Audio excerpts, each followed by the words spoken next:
Hello, Louisiana Beer Reviews. This is a duo review of Parish's Rêve. Right. So this is a coffee stout. We're going to do it. I've read a little bit on it. It seems to be a milk stout that they've infused with a whole lot of coffee notes. Yeah. Imported coffee beans that they get roasted. And It's bottled last year, almost a Start year over. ago. Can we start over? Why? Because I have my glasses on. So? Okay. So we're going to go ahead and taste this. It comes with the typical Parish red cap. So you know, just by looking at it, it's one of their beers. We're going to go ahead and open this. I had my glasses on too when we started, so It's you'll feel better. pretty close to a year old. Almost a year old. And we're going to go ahead and, you want to get that water out of there? I was really pleased with this beer when I tried it one morning.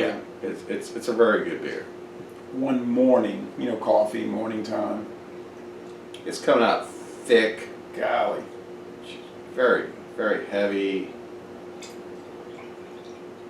Yikes.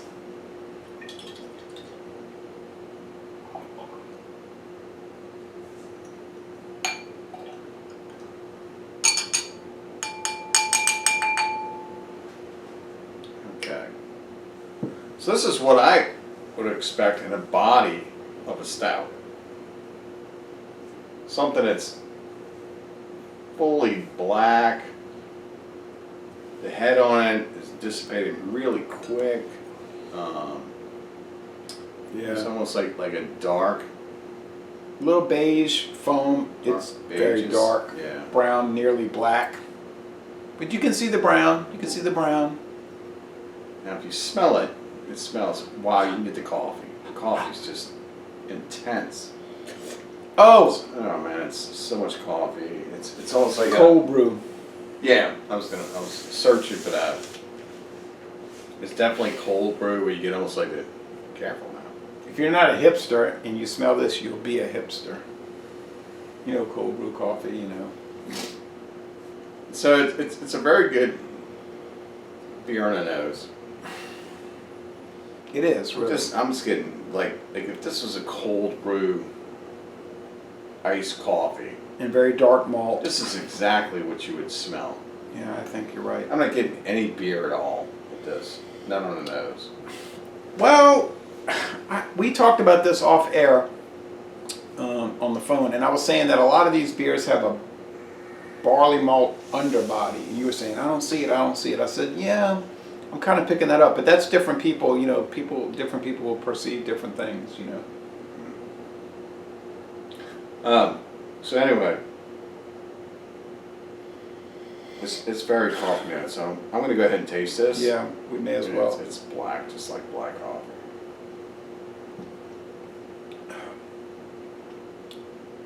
So this is kind of coming from the museum.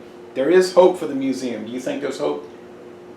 This is from the new level of the museum. This isn't from the older level. This is the newer level of the museum. This beer was actually going to go into the old cellar, but for some reason it was viewed upon in an earlier review, and it was decided to just go ahead and pull it out now. Believe me, folks, the museum is very complicated. It's very stacked. Full. So, it tastes like iced coffee to me. I wish I could just take some ice and throw it into this, and it'd be the perfect It's really strong, And thick. I'm not really tasting beer. I taste that, yes, but it's a strong coffee overtaste. Now, see, with beer, as I say, with beer, I say there's an overtaste and an undertaste. So the overtaste, the top side is coffee, a little acrid, a little bitterness, maybe chicory. I don't think they have that. But all the coffee notes. But the undertaste is like the strong malt, the maltiness.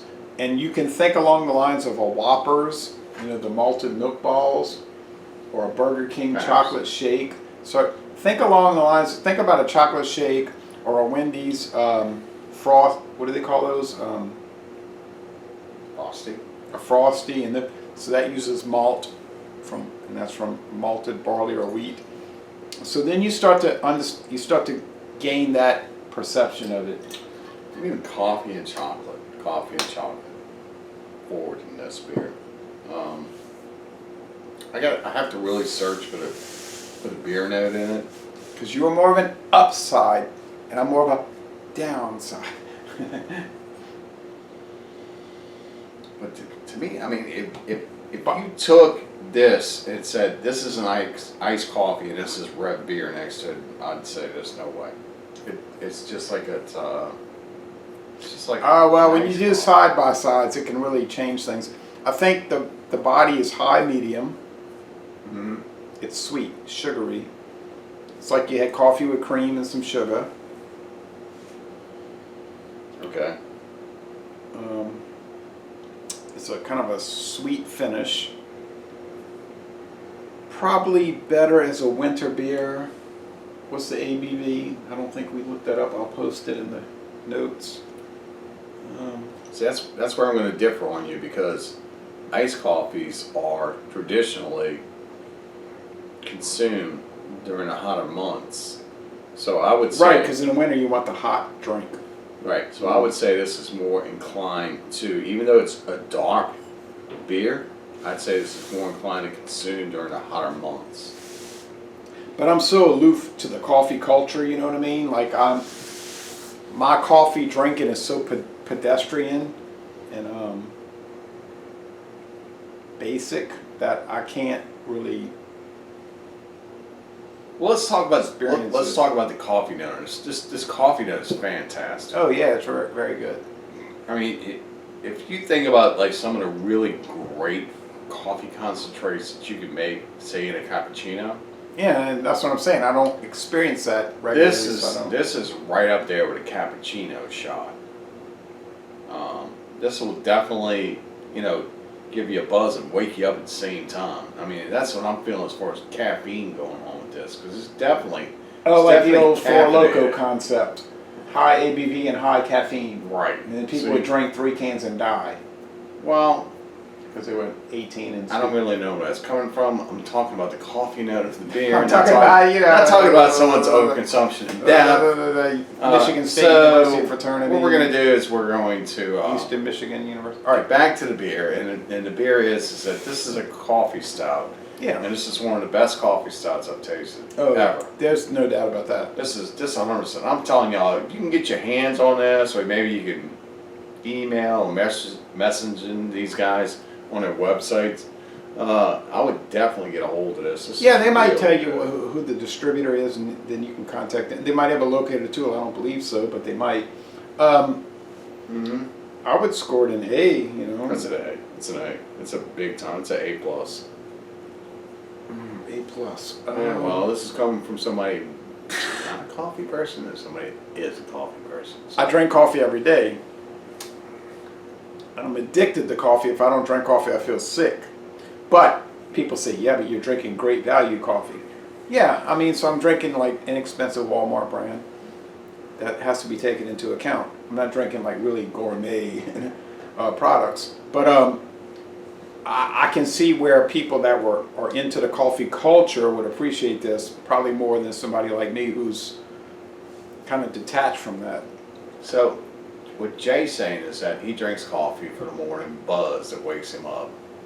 What I'm saying for is utilitarian purposes, yeah. Appreciate both sides when you need coffee to wake up, and other times when it's really robust. And you want so some quality. This would be along the lines of maybe some Starbucks or PJ's. No, Starbucks, not PJ's. PJ's doesn't reach the level of Starbucks. There's a reason why Starbucks is nationwide and PJ's is not. Okay, so this is along the lines of Starbucks coffee, and it's really good. So imagine that coffee infused into a beer, and you're not really getting the beer inside. It's like you said, it's more coffee forward, and it's maybe beer under taste, the underbody. Well, you know, you've got French Market, Good stuff. and I've got Great Value, so that has to be, you know. Although Great Value is probably made by Folgers or Maxwell House, so. So to each their own. I say this is really good. There's I'm no gonna doubt. give this an A+, and I'd say keep up the good work, Parish, and thank you for being local and giving us good stuff. Yeah, and I think if you were lowballing it, just like trying to hate on it, the worst you would give it would be a 94. Yeah. If you're just being a jerk about it, you know. Yeah. At the worst, it's most excellent. So, Les Bon Temps Relais, a most excellent product, or like you're saying, nearly world class. Nearly world class. And we're going to end this duo review by saying, y'all come on down to Jefferson Parish, Louisiana. Cheers, kids.